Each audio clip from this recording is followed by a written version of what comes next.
નમસ્કાર મિત્રો, આજે આપણે વિડીયોમાં વાત કરીશું ચિરંજીવી યોજના અથવા તો સંસ્થાકીય સુવાવડ તરીકે પણ આ યોજનાને ઓળખવામાં આવતી હોય છે. જેમાં કોને લાભ મળશે, લાભ ક્યાંથી મળશે અને લાભ મેળવવા માટેની પદ્ધતિ વિશેની આ વિડીયોમાં ચર્ચા કરીશું. ને ચેનલ પર પહેલી વાર આવે તો લાલ કલરનું નીચેનું બટન અવશ્ય તમે પ્રેસ કરી રાખજો.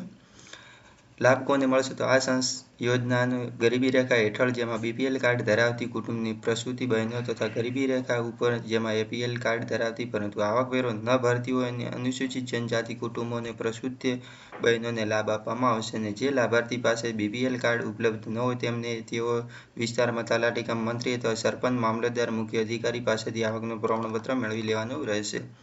લાભ ક્યાંથી મળશે તો જિલ્લામાં ચિરંજીવી યોજના જોડાયેલ ખાનગી સ્ત્રી રોગ નિષ્ણાત તબીબી પાસેથી યોજનાનો લાભ મેળવવા માટેની પદ્ધતિ જેમાં યોજના લાભ મેળવવા માટે ફોર્મ ભરવાનું રહેશે અને સાથે જરૂરી દસ્તાવેજો જેવા કે બીપીએલ કાર્ડ નકલ અથવા આવકનો દાખલો તમારે આપવાનો રહેશે. યોજનાની અંતર્ગત સહાય લાભમાં વાત કરીએ તો આ યોજના હેઠળ પ્રસૂતિ બહેનોને સરકાર દ્વારા નક્કી કરાયેલ ખાનગી દવાખાના વિનામૂલ્યે પ્રસૂતિ કરાવી શકે અને દવાખાનામાં કોઈ પણ રકમ ચૂકવવાની હોતી નથી. એટલું જ નહીં પણ સારવાર માટે જરૂરી દવાઓ ડૉક્ટરો જ આપશે અને વિનામૂલ્યે.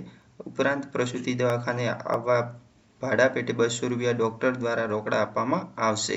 આ યોજના અંતર્ગત તમે લાભ મેળવી શકો છો. તો બસ મિત્રો, આ વિડીયોમાં આટલું જ અને જરૂરિયાતવાળા મિત્રો સાથે વિડીયોને શેર પણ અવશ્ય કરતા રહેજો જેથી કોઈ પણ મદદ મળી રહે.